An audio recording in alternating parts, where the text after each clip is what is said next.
Hai sahabat perempuan dan anak, kembali lagi di podcast apa? Sahabat perempuan dan anak bersama aku Upi Maria yang akan memandu podcast episode kali ini. Di podcast apa tentunya kita akan ngobrol santai yang akan membahas berbagai topik perihal perempuan dan anak, mulai dari edukasi, isu-isu terkini dan juga tokoh inspiratif lainnya. Nah sahabat perempuan dan anak, di era digital seperti sekarang ini, teknologi memang mempermudah banyak hal dalam kehidupan kita. Namun di sisi lain perkembangan teknologi juga dimanfaatkan oleh pelaku kejahatan termasuk dalam tindak pidana perdagangan orang atau TPPO. Modusnya pun semakin beragam sekarang, mulai dari lowongan kerja palsu, perekrutan melalui media sosial, hingga berbagai bentuk penipuan daring yang menyasar masyarakat, khususnya anak-anak muda nih yang deket banget sama sosial media dan juga teknologi. Karena itu penting banget bagi kita semua untuk semakin waspada, memahami tanda-tandanya dan mengetahui gimana sih kita bisa ikut berperan dalam mencegah TPPO di sekitar kita. Nah, pada podcast episode kali ini kita akan membahas tema yang sangat penting, yaitu peran serta masyarakat dalam pencegahan TPPO di era digital. Sudah hadir bersama kita narasumber yang luar biasa, tentunya akan berbagi dalam berbagai perspektif dari dua sisi yang sangat penting. Yang pertama ada Bapak Priyadi Santosa selaku Asisten Deputi Perlindungan Hak Perempuan Pekerja dan TPPO. Selamat datang Bapak. Makasih Mbak. Narasumber yang luar biasa dari perspektif yang kita tunggu juga, yakni dari perspektif sebagai penyintas mengenai pentingnya kewaspadaan dan pembelajaran agar masyarakat tentunya semakin terlindungi dari ancaman TPPO, yakni dengan Mbak Girlani. Selamat datang Mbak. Selamat datang Mbak Upi. Terima kasih. Nah sahabat perempuan dan anak, tentunya kita udah gak sabar nih untuk langsung mendengar perspektif dari sisi kebijakan dan juga dari sisi penyintas dalam hal ini kaitannya dengan tindak pidana perdagangan orang. Kalau gitu langsung aja kita mulai diskusinya. Kita akan mulai dengan Mbak Girlani nih. Mbak Girlani, boleh gak sih Mbak diceritain awal mulanya tuh, tanpa harus masuk ke detail nih yang sensitif, bagaimana awal mula situasi tersebut bisa terjadi dan Mbak bisa menjadi salah satu penyintas seperti apa Mbak? Ya, jadi kalau diingat kembali itu terjadi di tahun 2023 ya, ketika saya memutuskan sebuah sikap atau keputusan yang mungkin pada saat itu saya dalam keadaan terdesak. Dengan situasi kondisi yang rentan untuk mencari kehidupan yang mungkin akan ketakutan masa depan saya. Ketika waktu itu saya memang sudah bekerja, namun kondisi saat tersebut dengan kita tahu perubahan peraturan dan banyaknya outsource di Indonesia ya kan, dan tidak ada jaminan untuk masa depan saya gitu. Jadi waktu itu perubahan kebijakan membuat saya pengurangan penghasilan. Dan kemudian baru kepikir aja, terus teman saya yang memang sudah 2 tahun itu pergi lebih dahulu dari saya menawarkan sebuah pekerjaan.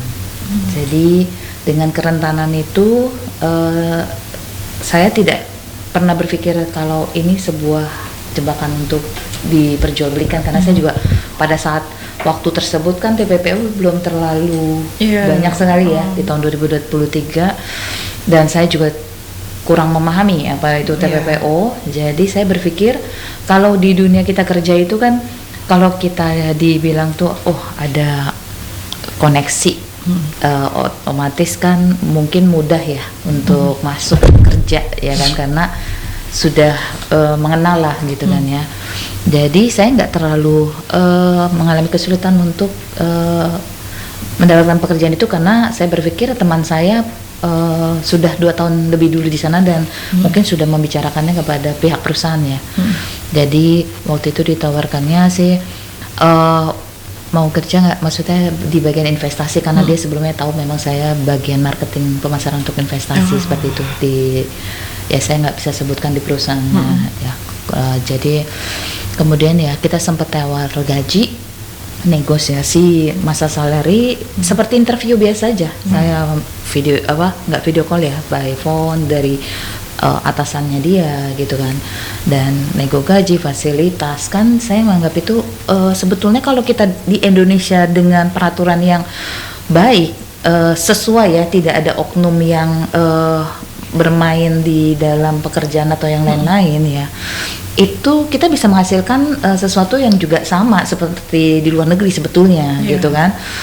Namun pada saat saya kerentanan tersebut membuat saya posisinya menerima tawaran itu, karena saya berpikir waktu itu, oh iya ya, masuk akal juga sebetulnya dengan gaji yang ditawarkan dengan asumsi bonus sekian dan fasilitas. Saya sempat nego karena sebelumnya karena ada literasi digital, saya memang pekerjaannya sudah biasa memegang digital, jadi saya nyari literasinya tersebut di sosial media dan di digital, bahwa ketika kita tinggal di sebuah luar negeri, otomatis kan kita dipengaruhi dengan biaya cost living dan yang lain-lain ya, dan itu yang saya negokan kepada pihak perusahaan berapa jumlahnya saya akan mendapatkan, dan kemudian disepakati dapat segini. Bagi saya itu lumayan juga ya, kita dapat besar gitu. Tapi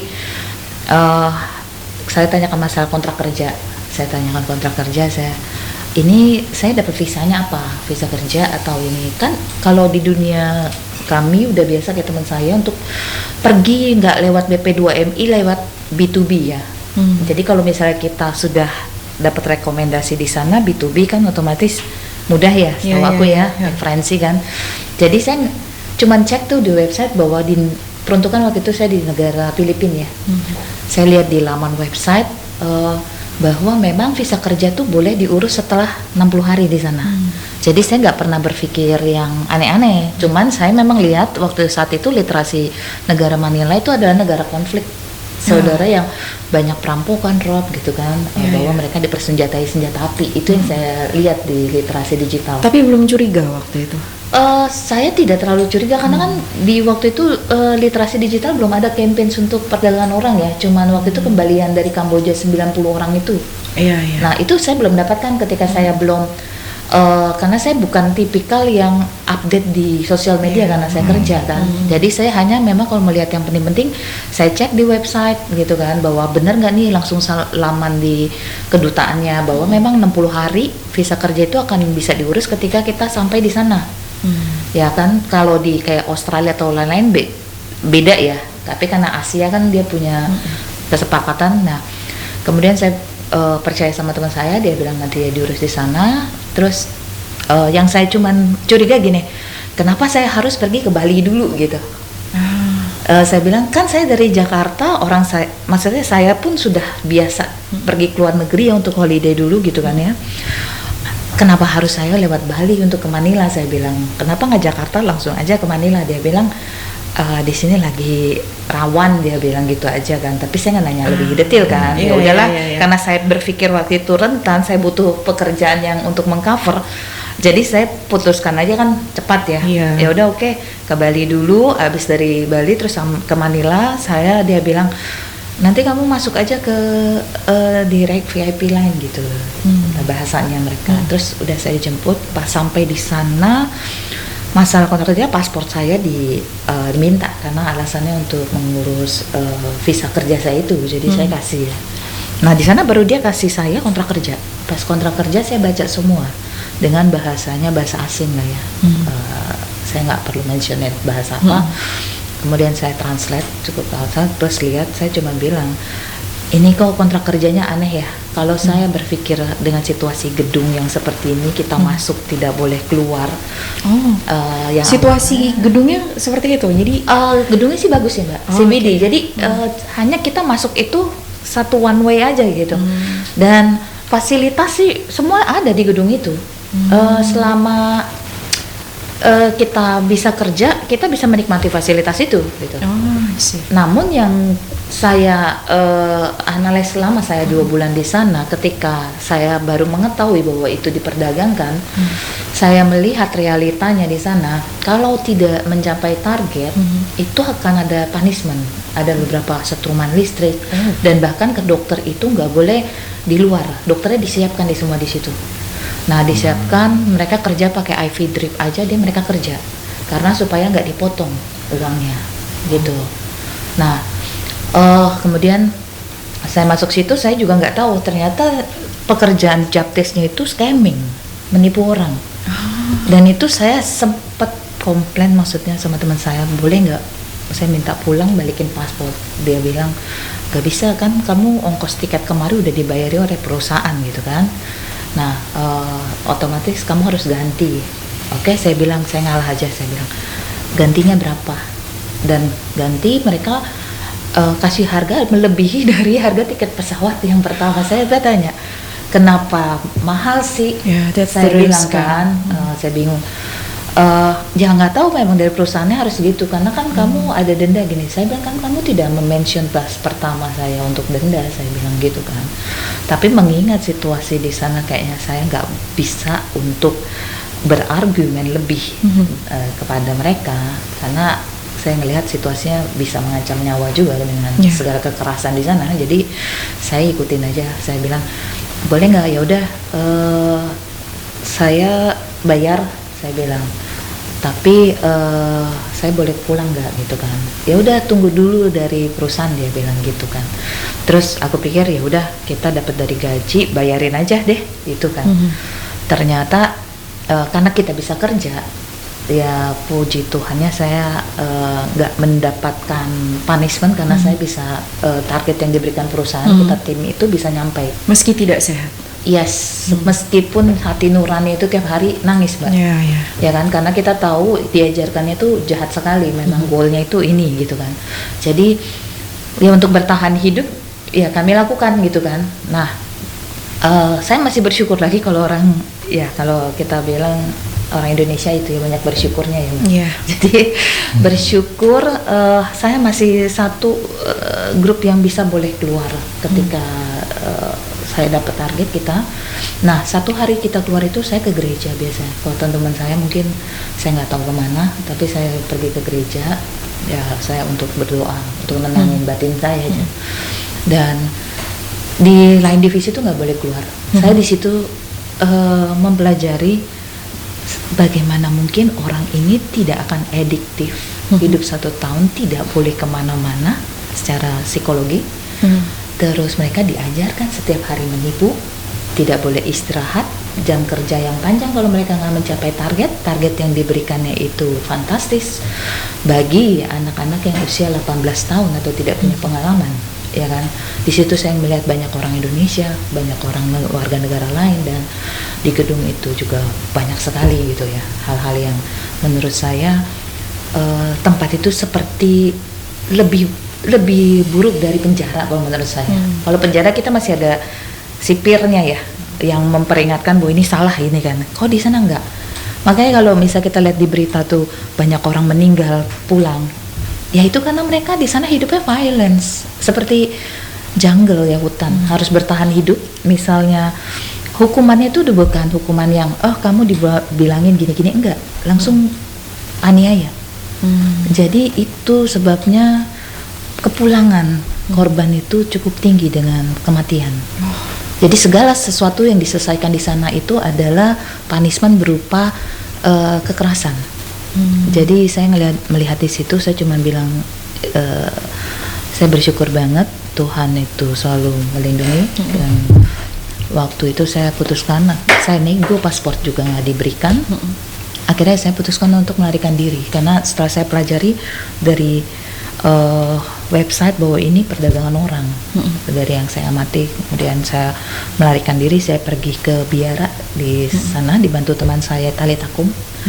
Terus kemudian saya tanpa paspor, saya pulang dengan SPLP. Dan itu juga masih butuh tantangan karena kita bayar sendiri, karena saya masih takut, saya tidak mau dikatakan TPPO.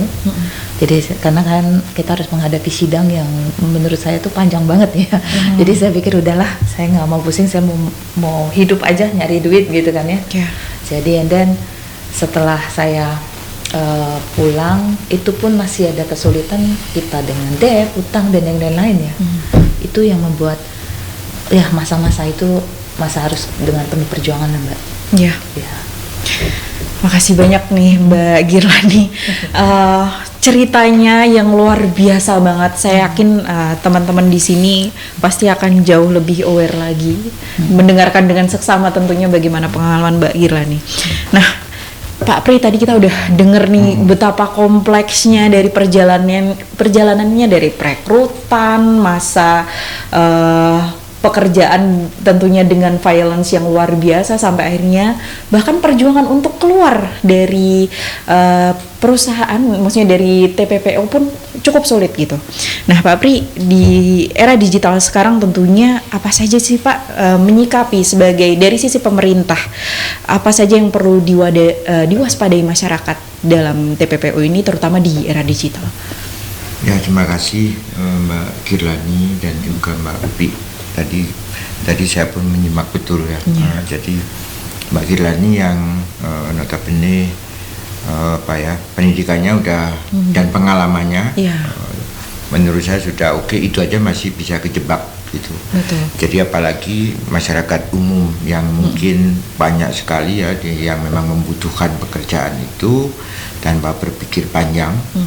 Ini pun udah dianalisis tadinya, udah sempat ditimbang-timbang ya sebelum sampai mau akhirnya memutuskan terima. Meskipun tadi pasti kita ada kekurangannya, celah-celah yang mungkin selama ini nggak teliti dalam hal ini. Itu yang maka kami itu kan memang seringkali ketika melakukan advokasi sosialisasi itu juga sampaikan masalah kewaspadaan dan cross check sana sini, dan yang informasi yang paling resmi, aturannya seperti apa, itu yang kita selalu sampaikan. Dan yang paling rentan di kita, bukan paling rentan aja sih, asalnya perempuan dan laki-laki dengan komposisi di Indonesia itu memang meskipun tingkat partisipasi angkatan kerjanya sudah masih jauh beda, tapi jumlahnya mirip-mirip. Nah, tapi kesempatannya itu masih banyak, lebih banyak laki-laki.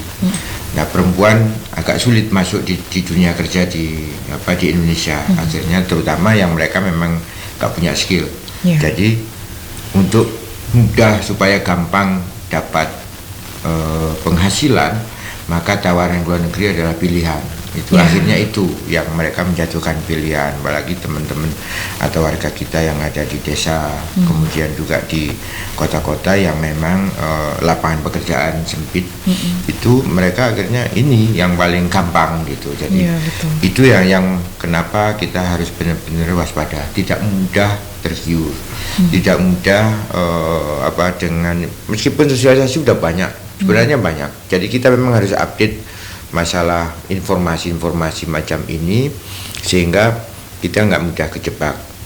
Aturan dari Kementerian P2MI, Disnaker setempat, dinas ini, kemudian dari kami sendiri juga menyampaikan itu banyak kami lakukan kerjasama dan dengan berbagai event banyak. Tapi itu kan kadang-kadang kalau nggak menarik cuma skip aja, scroll doang gitu ya. Nah, itu yang sebenarnya kita sangat perlu ketika hanya butuh hanya kayaknya sih oke nih gitu, nggak banyak nanya. Jadi cross check itu juga nanya kepada berbagai pihak, bukan hanya ini ya, tapi ke pihak-pihak yang memang resmi kalau menurut saya ya, entah itu Disnaker kalau di setempat, kemudian Kementerian P2MI melalui, kalau di daerah kan ada badan BP3MI namanya, Badan Penempatan Perlindungan Pekerja Migran Indonesia yang ada di provinsi, tapi dia juga punya cabang P4MI. Hubungan antar negara, aturannya seperti apa, kan kita dibolehkan bekerja pada negara-negara yang memang punya hubungan ini, dan memang di sana ada perlindungan kementerian yang memang melindungi pekerja asing. Itu juga harus menjadi perhatian kita, jangan sampai kita liar gitu. Terus yang sering juga menjadi perhatian adalah ketika memang sudah resmi semua nih, sesuai, tapi seringkali warga kita ketika sudah di luar negeri juga nggak lapor. Itu banyak yang tidak melaporkan ke perwakilan. Maka kami juga pesankan untuk selalu punya kontaknya perwakilan kita. Ya, itu sangat penting karena memang yang bisa membela hanya itu. perwakilan kita itu. Di samping kita media sosial kita yang ada di Indonesia pun bisa menjangkau juga kan. Tapi yang di sana adalah karena memang yang punya pintu masuk itu perwakilan kita itu, entah KJRI, entah KBRI gitu ya. Kalau enggak itu nanti resikonya itu kasihan banget nanti gitu. Jadi kalau sudah dipegang oleh KBRI atau KJRI itu, meskipun mereka dengan berbagai kesalahannya tetap saja diproses hukum, tapi ada pendampingan, ada ini dan sebagainya. Itu ya pentingnya. Nah, kemudian yang kita eratkan di pemerintah Indonesia memang itu melalui gugus tugas. Kita kan sudah ada di samping masing-masing, tapi itu ada gugus tugas tindak pidana perdagangan orang, baik di pusat sampai ke kabupaten kota. Dan itu memang masih ada yang nggak aktif, dan biasanya rencana aksinya terutama daerah-daerah itu masih belum berjalan dengan baik. Kemudian gugus tugasnya banyak yang tidak aktif, artinya nggak diupdate dengan peraturan terkini. Itu masih banyak. Jadi itu PR kita memang. Itu sudah kami upayakan untuk melakukan advokasi, makanya kami sasar dalam perencanaan anggaran per tahun itu juga kami sasar. Seperti besok tanggal 18 kami dengan yang jajaran Kementerian Hukum HAM IMIPAS, itu yang komandannya untuk yang kegiatan besok, padahal dia nggak masuk di gugus tugas sebenarnya, tapi karena memang saat ini dengan yang nomenklatur baru, kemudian kami dengan Polkam, dengan Menko PMK besok ke Jawa Barat. Itu mau bertemu dengan gubernur maupun atau perwakilannya untuk membahas TPPO ini. Jadi itu diantaranya seperti itu. Belum yang di sini, kami juga nanti tanggal 12 itu menyusun rencana aksi untuk tindak pidana perdagangan orang, gugus tugas rencana aksinya. Gitu. Diantaranya seperti itu. Banyak kami lakukan itu. Terima kasih. Nah, Pak Pri dan juga Mbak Girlani, tadi kita udah dengar banyak banget. Sebenarnya episode kali ini sepertinya lebih eksklusif, kita mendengar cerita dan juga pengalaman dari Mbak Girlani atau dari perwakilan penyintas begitu. Nah, karena durasi kita ternyata tadi kita terhanyut dengan cerita yang luar biasa, tapi sangat insightful. Tentunya masyarakat kita juga akan lebih berhati-hati lagi gitu. Tadi kita sudah mendengar bagaimana penting sekali literasi digital dan bagaimana ternyata digitalisasi juga ada positif dan juga negatifnya. Negatifnya adalah kita perlu sangat berhati-hati kembali untuk lebih bisa mensortir mana yang baik, mana yang buruk, mana yang hoax, mana yang tidak, dan scam dan yang lain sebagainya gitu ya Mbak Girlani. Nah, satu nih saya mau minta pesan atau dari pengalaman Mbak Girlani dan juga perjalanan yang sudah dilalui, jika ada satu hal yang mungkin perlu terus diingat masyarakat tentang melawan TPPO di era digital, mungkin apa pesan yang bisa disampaikan oleh Mbak Girlani kepada masyarakat? Dari pengalaman saya ya, dan dari teman-teman yang lain yang saat ini saya bergabung di sebuah komunitas ya. Jadi dari pengalaman kami semua, kami berharap para teman-teman kami, sahabat muda yang apalagi saat ini digital telah banyak di Indonesia yang sudah masuk, bila literasi digital tidak mumpuni dan kita tidak mengetahui seperti yang Mbak Upi katakan, mana yang baik, mana yang tidak, itu sangat berbahaya.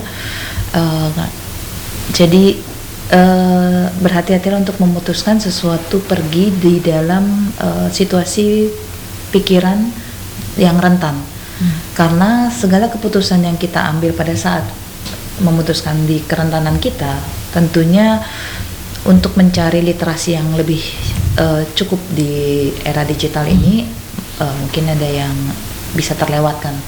Jadi jangan terhanyut dengan iming-iming pekerjaan yang terlihat baik, namun sebetulnya tidak ada di dunia ini kita mendapatkan keberhasilan dengan waktu cepat, satu, dan kedua, tidak ada hidup yang mudah dilewati dengan secara melakukan kejahatan.